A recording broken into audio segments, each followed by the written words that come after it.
Amigos de la Red Iberoamericana de Relaciones Públicas, tengan una cordial bienvenida a este programa Hablemos de. Es una revista que tenemos desde la Red en Ecuador y tenemos un invitado muy especial en esta tarde. Se trata de Juan Martín Müller. Él es experto en lo que es responsabilidad social corporativa y trabaja en la Fundación Metro Fraternidad, en esa área justamente. Es consultor en comunicación y sostenibilidad. Y bueno, pues tenemos el orgullo de contar con él en esta tarde para hablar de este tema tan importante y que a ustedes les ha causado mucho interés de acuerdo a sus mensajes. Juan Martín, bienvenido. Te agradezco mucho por esta acogida que has dado a nuestra invitación el día de hoy. ¿Cómo estás? Hola Verónica, gracias. Qué gusto estar compartiendo este espacio contigo y con todos quienes están escuchando. Nada, un gusto poder compartir un poco de mi experiencia en este campo, tanto desde la empresa privada como desde ahora desde la sociedad civil también, ¿no? Sabemos que tienes más de 14 años de experiencia, incluso has escrito un libro que se llama Los 7 pasos para implementar la responsabilidad social corporativa en tu organización. Cuéntanos un poquito de tu experiencia al respecto. Sí, bueno, el mundo de la comunicación ha estado en mi carrera desde hace ya 14 años. Durante los últimos 10 he estado muy enfocado en la parte de responsabilidad social, de sostenibilidad. Y como bien cuentas, aparte de haber escrito un libro que básicamente es una guía para las empresas que quieren empezar a trabajar el tema de la responsabilidad social y por eso son los 7 pasos que debe seguir. Es una especie de manual que sirve a la gente que tal vez está en una pyme o que está en una empresa, que está viendo que otras empresas de su propio sector, su competencia están haciendo y que no tienen necesariamente tan claro el concepto de por dónde empezar. Yo creo que el libro es muy bueno, está en una plataforma que se llama BookBoon, que es una plataforma digital y la gente lo puede comprar. Aparte de eso, bueno, he sido profesor de la Universidad de San Francisco, de la clase de Relaciones Públicas, de Eventos y Protocolo, de Marketing Social. Y bueno, de ahí he pasado toda mi vida en la parte corporativa, en empresas.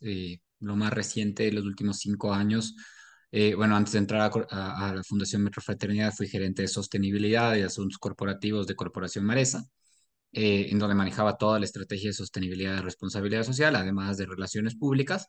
Durante el último año y medio estoy de gerente general de la Fundación Metra Fraternidad, que es la fundación accionista principal del Grupo Conclina. Trabaja con el Hospital Metropolitano, eh, y en donde he llevado todo mi know-how y mi conocimiento del mundo de la responsabilidad social, digamos ahora la parte de la sociedad civil, para trabajar proyectos de responsabilidad social con empresas que están enfocados en temas de salud en niños.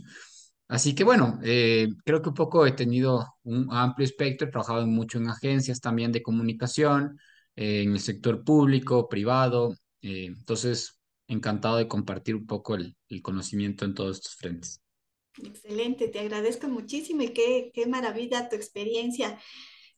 Bueno, entonces empecemos. ¿Cuál crees que deben ser las principales características de un proyecto a largo o mediano plazo de responsabilidad social corporativa dentro de las compañías?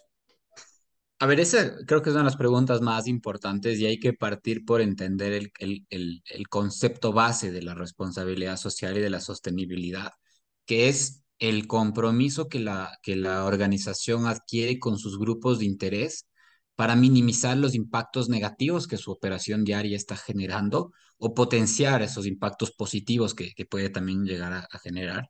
Eh, entonces aquí, digamos, yo te diría que este concepto macro, ¿no? De compromiso de la empresa con los grupos de interés para minimizar los impactos negativos social, ambientales y económicos, es muy importante porque muchas veces se pierde el foco de que la responsabilidad social debe estar atada primero al giro del negocio, ¿sí?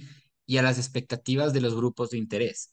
Más no puede ser una estrategia comunicacional o marketinera para decir, no sé, yo soy una empresa que vende aceites y decido ayudar a perros de la calle, ¿no? Nada tiene que ver con mi giro de negocio, nada tiene que ver con el impacto que yo estoy generando como empresa, y simplemente lo estoy haciendo porque suena lindo y porque es algo bonito, ¿no?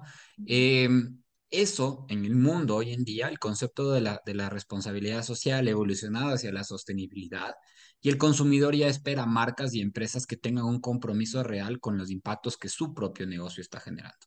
Entonces, para responder de la pregunta de la manera más sencilla, es lo que se llama la materialidad. La materialidad son esos asuntos materiales en donde la organización debe enfocar y esta materialidad tiene dos ejes. El un eje son los impactos del negocio, sociales, ambientales y económicos, y el otro eje son las expectativas y necesidades de los grupos de interés. Entonces, lo que las empresas hacen es un ejercicio o deben hacer para hacer esto de manera correcta, es un ejercicio interno de hacer una autoevaluación y decir, ok, a ver, a nivel social, ambiental y económico, ¿cómo estamos impactando? ¿Sí? De acuerdo a, hay varios tipos de indicadores, indicadores de objetivos de desarrollo sostenible, de pacto global, de Global Reporting Initiative. Hay muchos indicadores de los cuales uno se puede sacar una línea base para decir, ok, esto sí estoy haciendo bien, esto no estoy haciendo bien, estoy impactando positivamente en esto y negativamente en esto, ¿no? Entonces, es primero hacer un análisis, un mea culpa, y después de salir con ese listado donde los grupos de interés y decir, oye, de estas 10 cosas que yo he detectado, dime tú, por prioridad, qué es lo más importante para ti. Entonces el gobierno nacional te va a decir, oye, mira, para mí, si eres una empresa, no sé, que vende aceites, por poner el mismo ejemplo, el tema del reciclaje es muy importante. Todo el impacto que estás generando con tus empaques deben ser biodegradables, debes tener un adecuado manejo del aceite en tus plantas, etcétera, ¿no? Las comunidades aledañas, ok, para mí este tema es más importante tus colaboradores, esto, porque ojo, los stakeholders también están dentro, son internos y externos, ¿no? Entonces también es importante entender qué es lo que tu gente piensa en lo que tú debes enfocar. Y cuando se hace este ejercicio es muy interesante porque finalmente te saltan tres o cuatro asuntos materiales que son los que van a estar, si es que pensamos que esto es un eje X y, ¿no es cierto? Si tú les haces una valoración de 0 a 10 internamente y 0 a 10 externamente, los que puntúan 10 10 9 10 así, van a terminar en el cuadrante superior derecho. Eso significa que esos 3 4 5 no deben ser tampoco muchos, son en donde las empresas deben enfocar su estrategia de sostenibilidad. Y no en un tema de qué lindo es hacer esto, sino en que ese es realmente mi compromiso como empresa, Claro, con mi gente y con mis grupos de interés. Entonces, ese es el éxito principalmente, el trabajar sobre en una estrategia que esté fundamentada en la materialidad de las organizaciones. ujú. Qué interesante lo que nos dices, Juan Martín. Y a tu criterio, ¿qué porcentaje de participación de los colaboradores debe aplicar, se debe aplicar en los planes de responsabilidad social corporativa para que logren un cambio positivo dentro de las organizaciones? Es una muy buena pregunta porque a veces se piensa que la parte de responsabilidad social es trabajo de una área, ¿no? O de una persona en la organización y es como que la persona que se encarga de las donaciones. Entonces ahí es cuando hay un mal concepto, ¿no? Que se piensa que la responsabilidad social es filantrópica primero. Entonces yo partiría diciendo que hay que quitar ese concepto, ¿no? De la donación y del aporte porque, porque me da pena o porque quiero ayudar y porque quiero quedar bien a pasar a tener un modelo, a que la sostenibilidad o la responsabilidad social sea un ganar-ganar. Ujú. Partiendo de eso, hay que empezar siempre casa adentro. Sí, si es que uno quiere hacer una estrategia de responsabilidad social, debe empezar por minimizar los impactos desde adentro de casa. Yo no puedo hablar de hacer una campaña de igualdad de género como empresa si es que a nivel interno yo no tengo políticas que respalden eso y hay una brecha salarial entre hombres y mujeres o mi junta directiva está compuesta por el 99% por hombres, ¿no es cierto? Entonces, hay un tema de coherencia de adentro para afuera. Ahora, ¿cuánta gente tiene que participar? Idealmente todos, ¿sí? ¿Por qué? Porque la responsabilidad social, la sostenibilidad es un eje transversal a la organización.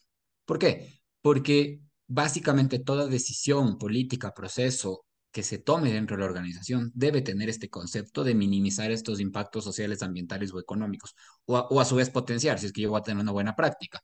Entonces, Claro. para que realmente tenga éxito, y cuando yo he trabajado con muchos clientes y como consultor en estos temas, yo la primera reunión que tengo es con la gerencia general. Y yo si con él o con la gerente general me reúno y me dice, mira, el área de marketing se va a encargar de esto, o que haga, yo en ese rato se acaba la reunión. Le digo, ¿sabe qué? Muchas gracias, eh, busque otra persona más porque yo no le puedo asesorar. Entonces, si es que no hay un compromiso desde la cabeza de que esto se quiere implementar, simplemente no va a funcionar. ¿Por qué es importante esto? Porque ese mensaje debe cascadearse a todas las gerencias y después a las jefaturas, coordinaciones, etcétera, dependiendo de la estructura, porque finalmente cada área tiene una influencia sobre el impacto social, ambiental, económico. En Claro. mi experiencia, cuánta participación se tiene depende mucho de las edades de los colaboradores que hay en las organizaciones. Hoy por hoy, la generación Z y la generación millennial y la generación Z, que ya empiezan a componer una gran parte de la fuerza laboral de las organizaciones en el país. Entendamos que los millennials y centennials hoy por hoy son más o menos el 66% de la gente en el Ecuador. O sea, ya no son los chicos graduados de la universidad, Ujú, que hace tiempo se pensaba. Eso ahora es de 10 años. Hoy por hoy, esa es la fuerza laboral del país. ujú, Esa fuerza laboral busca que las empresas estén comprometidas en esto, ¿sí? Entonces, ojo, es muy interesante hasta desde el punto de vista de marca empleadora, ¿sí? Esto es algo que yo siempre hablo con los directores de talento humano. ujú, No minimices el hecho de que al tener un enfoque de responsabilidad social vas a atraer al mejor talento y retener al mejor talento también.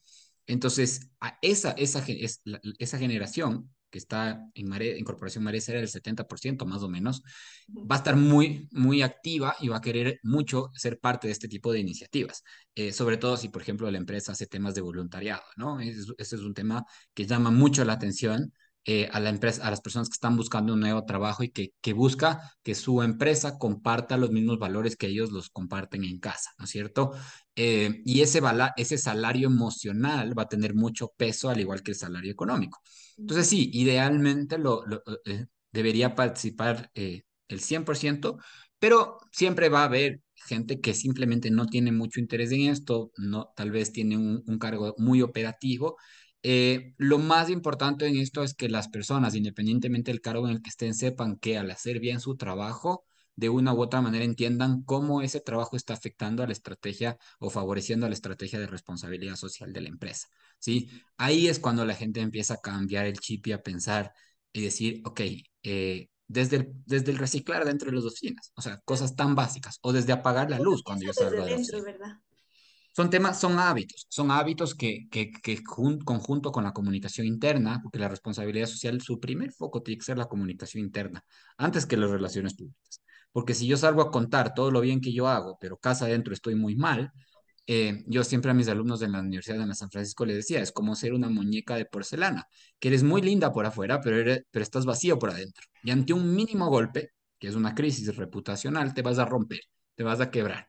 Y volverte a armar es demasiado costoso. Entonces necesitas tener unas bases muy sólidas. Y por eso hay que empezar de adentro hacia afuera, no de afuera hacia adentro.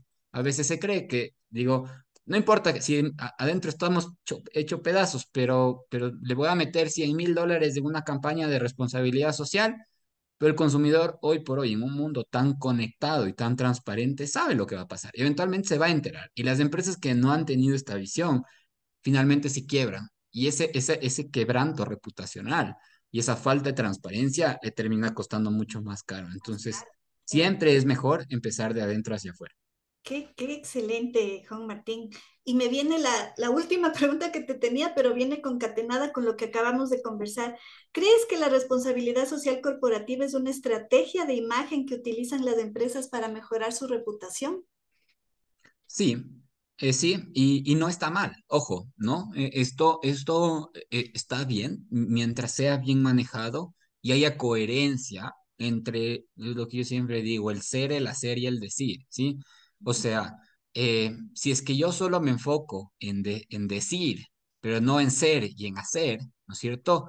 Entonces ahí el que utilicen la responsabilidad social como un lavado de imagen, ahora que se llama el greenwash ahora hay el ODS wash, ¿ya? El washing, el de los ODS, porque de repente ahora todo el mundo dice que está haciendo, ayudando a los ODS y lo que están haciendo es botar la basura donde corresponde y no están haciendo nada más y por eso ya dicen que ayudan al planeta. Entonces, también sí hay muchas empresas que se están apalancando a esto como una estrategia de marketing.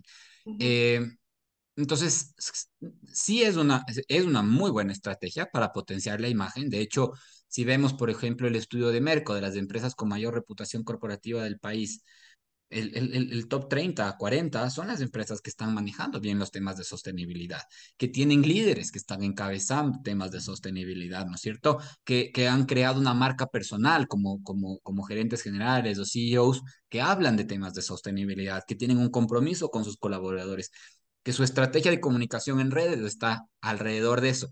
De hecho, son gerentes que poco o nada casi hablan de los productos o los servicios que venden, sino empiezan a hablar ya de buenas prácticas de igualdad de género, de todo este movimiento violeta, de todo el tema de compromiso con el medio ambiente. Entonces ya el producto, el servicio es un commodity, es como, ok, está bien que tengas un producto bueno a buen precio, o sea, las P's, ¿no es cierto?, del marketing es como, todos lo tienen, o sea, eso ya es como lo das por sentado. El Claro, tema es ahora, ¿cuál es ese valor diferenciador que tú vas a tener, que va a generar para que el driver de compra de tu consumidor sea ir por tu marca y no la de la competencia?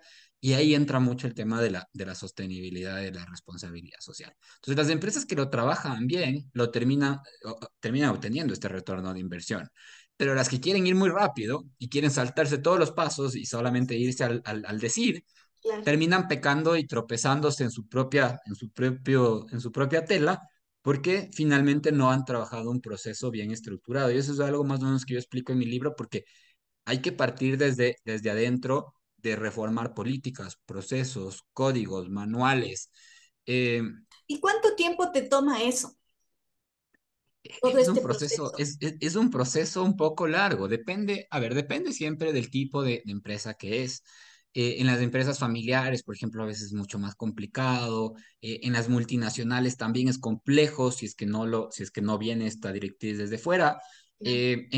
Por ejemplo, en las pymes es más sencillo, o en los emprendimientos, ahora que es tan importante y hay tanto emprendimiento, el formular las políticas o los procesos de cero, porque todavía tienes chance. Hay muchas empresas que en cambio empezaron y crecieron muy rápido, y en este crecimiento, en este estirón tan rápido, se olvidaron de ir construyendo todos estos temas, y luego ya teniendo una estructura muy grande, tienen que volver a la base y decir, a ver, tengo que reformular todas mis políticas, todos mis procesos, hasta los estatutos en algunos casos, ¿no es cierto? Por ejemplo, las empresas que son parte del sistema B tienen que hasta reformar sus estatutos para ser una empresa B. Entonces, sí es un proceso largo, depende del tamaño de la organización, depende de la madurez de su gente, de sus líderes, del compromiso de sus líderes, pero es un proceso que fácilmente te puede tomar unos 6 meses, ¿no es cierto? El revisar todo esto. Y después ya viene la parte de empezar a medir, de primero establecer tus indicadores de sociales, ambientales y económicos sobre los impactos que estás generando, y después viene un proceso de medir durante al menos un año cómo estás tú trabajando y a ponerte metas y decir, ok, yo estoy emitiendo, por ejemplo, tanto CO2 en mis operaciones, ok, para el siguiente año mi meta es reducir en un 20% esas emisiones, y para 2030 tener cero emisiones. Ok, entonces ahí es cuando uno tiene unos indicadores que finalmente al término del año es el informe de sostenibilidad, en donde yo reporto de acuerdo a mi materialidad, ¿no es cierto?, de mis asuntos materiales, sociales, ambientales y económicos, qué es lo que yo he hecho en estos tres ámbitos y cuáles son mis compromisos a largo plazo. Ese informe de materialidad es finalmente el respaldo de que la organización ha manejado bien el tema, ¿sí? Ahora, ¿cuánta gente lee el informe de sostenibilidad? Esa es una pregunta completamente aparte, porque una cosa es Ah, tener una estrategia de responsabilidad social y otra cosa es saber comunicar la estrategia de responsabilidad. exacto, y ahí nos vamos a la pregunta de cajón, ¿no? Eh, la comunicación, yo ponía, es vital en el manejo de los mensajes que deben transmitir los planes e informes de responsabilidad social corporativa dentro de las empresas. En esta era digital, ¿cómo se manejan los mensajes de empoderamiento, responsabilidad, en cuanto a lo que es comunicación digital, por ejemplo, en los blogs, podcasts, videos y todas las herramientas que el Internet te facilita? Bueno, a ver, lo primero que hay que entender es que hay que simplificar la comunicación en torno a la responsabilidad social. Si algo las herramientas digitales y las redes sociales nos obligan es a generar contenido muy digerido, que sea Ujú. muy fácil de entender, ¿sí? Para que independientemente de la formación o del conocimiento de quien te vaya a leer, puedan entender qué es lo que tú estás haciendo y cómo estás aportando como empresa, más allá de solamente ser una empresa rentable. Eh, Uno de los grandes errores de las empresas es que hacen una gran memoria de sostenibilidad, que es una Biblia, que ni su propio gerente lo termina leyendo. Es verdad. ¿Cuál es el problema? Que para hacer la memoria de sostenibilidad, el primer paso es el diálogo con los grupos de interés. Ahí es donde salta la materialidad. Cuando uno va donde los grupos de interés y les dice, oye, ¿qué es importante para ti? De este listado que son temas que yo he detectado que son mis impactos, ¿qué es importante para ti? Te van a decir, para mí es importante que te ataques este tema, ¿no es cierto? O que resuelvas este tema. ¿Qué pasa usualmente en las empresas? Levantan esta línea base, trabajan eso, pero se olvidan de volver donde los grupos de interés a decirles, oye, mira, al final, mira lo que o sea, te escuché y esto es lo que hice. Y hagamos un ejercicio nuevamente para yo contarte lo que estoy haciendo y que tú nuevamente me des una retroalimentación. Usualmente lo que se hace es un lindo cóctel con todas las autoridades y todos los amigos de los empresarios para contar todo lo bien que ha hecho la empresa en temas de sostenibilidad, pero se olvidan de ir donde esas comunidades, donde sus líderes, donde esas personas con las que dialogaron primero y trabajar y buscar las herramientas y los mensajes adecuados para hacerles llegar ese mensaje de cuál es el resultado final del trabajo después de un año de medir. Entonces, ahí hay un error de comunicación, ¿sí? Porque partes escuchando a la gente y teniendo una relación uno a uno, pero terminas contando solamente a un grupo muy reducido de gente que a la final no le importa tanto lo que tú le vas a tener que comprar. Entonces, ¿en qué nos beneficia la era digital? En generar contenidos muy pequeños, pastillas. Ahora las empresas que lo están manejando este tema bien generan videos muy cortos de sus enfoques de sociales, sus enfoques ambientales, sus enfoques económicos. Ahora las memorias de sostenibilidad tienen una versión muy comprimida con infografías, en donde en una o dos páginas tú puedes ver el compromiso sostenible de la organización, ya no tienes que leerte una memoria de 45 páginas, ¿no? Sino que tú en un pantallazo, en una infografía, puedes saber cuáles son los principales focos de trabajo. Y eso es finalmente lo que la gente necesita, ¿sí? Y después ya viene la parte de dar a conocer también eso al consumidor. Entonces ahí viene el trabajo con el equipo de marketing. ¿Por qué? Porque si no, es algo muy lindo, que lo estamos haciendo de muy buen corazón, pero no termina siendo rentable para el negocio. El consumidor tiene que saber que las empresas tienen este enfoque porque también pasa, como hay muchas empresas que se gastan un montón de plata en contar, pero no en hacer, hay muchas empresas que se gastan un montón de plata en hacer, pero no saben contar. Y no termina siendo un ganar-ganar, no termina siendo rentable el enfoque de sostenibilidad, porque el cliente final en la percha, en el empaque o en donde sea, no sabe que esa empresa tiene ese compromiso. ¿Sí? Entonces ahí es donde la comunicación de cara al consumidor con el equipo comercial de ventas, con la fuerza de ventas, es súper, súper importante que sepan llevar este mensaje. ¿Sí? Claro, justo una de las preguntas era, hablemos del consumo responsable. ¿Crees que las marcas deben transmitir mediante sus mensajes a los consumidores para que sean parte de este cambio? Es decir, que ellos sepan a través, como tú dices, ¿no? El hacer y el transmitir, el comunicar. Esta comunicación responsable, ¿cómo se la maneja? Bueno, a ver, esta es una súper buena pregunta y de hecho es uno de los drivers que más ha llevado a las empresas a trabajar los temas de responsabilidad social y es porque el consumidor empieza a demandarlo. Sí, volvamos nuevamente a la estadística de los centennials y millennials. Siendo el 70% de la población hoy por hoy, esta es una generación que no solamente va a comprar tu marca, sino que está dispuesta a pagar más por una marca que tenga este compromiso social o compromiso ambiental. Entonces, ya las empresas han empezado a entender y algunas a la fuerza, porque simplemente han ido perdiendo mercado Claro. porque no han sabido, porque su competencia la ha sabido manejar muy bien. Te voy a dar un ejemplo que lo está manejando, por ejemplo, el Ordeño, ¿sí? Con su leche True. Hizo Ujú. una gran campaña alrededor de la generación, enfocada en la generación Z y generación Y, en donde su empaque ya de por sí tiene un enfoque de sostenibilidad, en donde te lleva a una página para entender el compromiso que tiene con los ganaderos. Y siendo una empresa que no era líder en el sector de venta de leche, hoy por hoy lo es. Y la competencia, que en cambios tenía una gran venta, ahora se da la vuelta y dice, ¿y ahora cómo me igualo? Pero ya es muy tarde, porque en este mundo el que pega primero pega dos veces, Entonces, así ¿sí? es.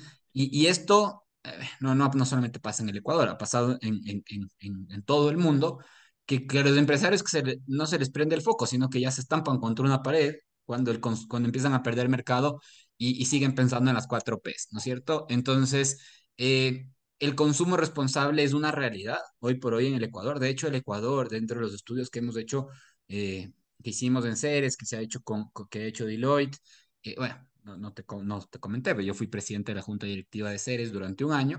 eh, Está muy enfocado. Ahora Ceres está trabajando muy bien este concepto de empresas socialmente responsables con SMEFI de México. Ujú. De hecho, yo estuve ahí cuando trajimos toda la parte de la certificación, pero con Evangelina trabajamos mucho esto porque nos dimos cuenta que las empresas necesitan tener un distintivo en sus empaques, ¿sí? Es un sello que diga, mira, yo soy responsable. Eh, Expo Flores lo entendió hace un tiempo con Flor Ecuador, creó una certificación porque hasta para poder exportar la flor ecuatoriana lo que se dieron cuenta es que el mercado americano, el mercado europeo, le estaba demandando que tenga unos estándares de sostenibilidad, Claro. que no haya trabajo infantil, que haya igualdad de género, que los empaques sean biodegradables de las flores, que se reduzca emisiones en el transporte, o sea, en toda la cadena de valor se reduzca el impacto ambiental. Entonces tuvieron que ponerse de acuerdo entre todos, decir, oigan, tenemos que crear una certificación porque si no se nos cierran los mercados. Entonces el consumo responsable no solamente es local, es para las empresas que van hacia afuera, necesitan eso o simplemente salen del mercado. Qué interesante. Yo me quedaría horas, Juan Martín, contigo conversando. Realmente me encantó. Tengo muchísimas preguntas. Quisiera después, el tiempo es mi peor enemigo, pero quisiera comprometerte para una segunda oportunidad y terminar mi cuestionario porque realmente qué interesante lo que nos comentas y, y realmente para mí ha sido un abrirme los ojos sobre este tema tan apasionante y que a los comunicadores nos revela muchísimas cosas que debemos aprender y saber manejar, ¿no?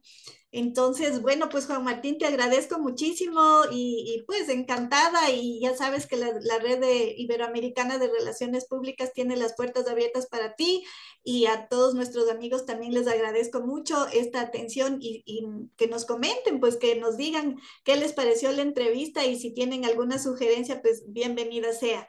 Muchas gracias, Juan Martín. Te agradezco mucho esta oportunidad que me has dado para conversar contigo. Con gusto, Verónica, y bueno, ahí en las redes sociales, si la gente deja sus preguntas y demás, por ahí capaz salen temas que los podemos tratar en una siguiente edición, encantado, ¿no? Así Me que gustaría que nos siempre, siempre digas abierto. cuáles son tus redes sociales también para que nuestros amigos que te ven te sigan. Claro, bueno, me pueden seguir en Twitter, sí, estoy como J. Martín Müller, estoy en LinkedIn principalmente donde comparto ahí bastante de la información relacionada a temas de comunicación, de sostenibilidad, así que ahí me pueden encontrar y podemos estar en contacto por ese medio también. Excelente. Muchas gracias, Juan Martín. Una linda tarde para ti y a ustedes, amigos, gracias por su atención. Gracias.